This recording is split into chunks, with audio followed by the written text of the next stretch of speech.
Hello, this is Chef John from Foodwishes.com with beans and greens. Is this an appetizer? Is it a soup? Is it a side dish? Is it a stew?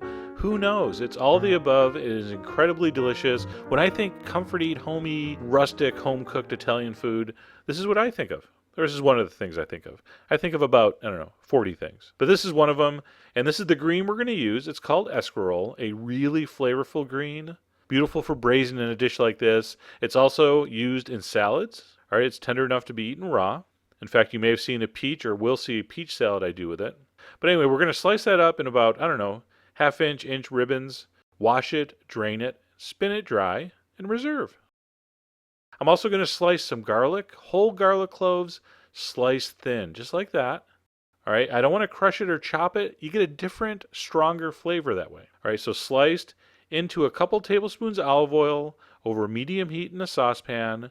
As soon as it starts to bubble and sizzle, give it about 20 seconds. All right, you can shake the pot like that. It's very distracting though. And after about 20 seconds, dump in your chicken stock or broth. You can see there how gelatinous that is. That's my homemade chicken stock. But even a carton of broth will work. Boil that and reduce it by half. I'm going to add a pinch of pepper flakes. At that point, I'm going to add my drained white beans, drained but not rinsed. I think the little bit of starch on the bean makes it kind of creamy. So just drain them, dump that in. So we're going to let that boil on medium. We're going to boil it until we basically can see the tops of the beans. I'm going to prep some oregano, just some chopped oregano, fresh, and a little bit of grated lemon zest.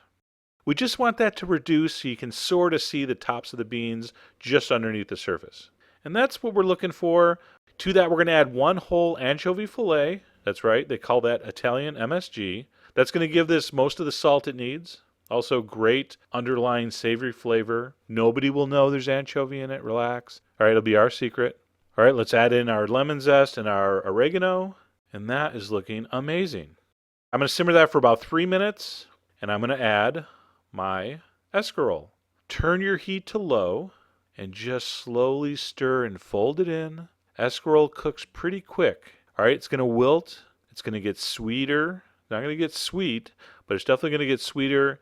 The heat takes that bitter edge off the greens, and after 5 minutes, it's going to look like that. You're going to turn off the heat, and it's ready to eat. Taste for salt and pepper, although that anchovy probably took care of things. We're going to ladle that up in some nice big bowls.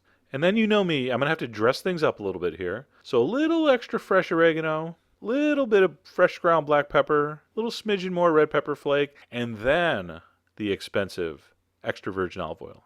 Alongside, we're going to serve some Parma crisps. Hopefully you saw that video. Just basic crispy Parmesan croutons, or crostini. And just to add tasty insult to delicious injury, I'm going to add those crispy, crunchy bits of caramelized Parmesan from the crouton making process as kind of a little extra doodad on top. There's very few meatless dishes that I eat, and I don't even realize I skipped the meat. They're so savory, and they're so filling, and they're so hearty. This is one of them. A great, great recipe. I hope you give it a try. It could be a side dish. It could be a soup. You can add a little more stock to it if you want it thinner. So many ways to go with this. Give it a try. All the ingredients are on the site, as usual. And as always, enjoy.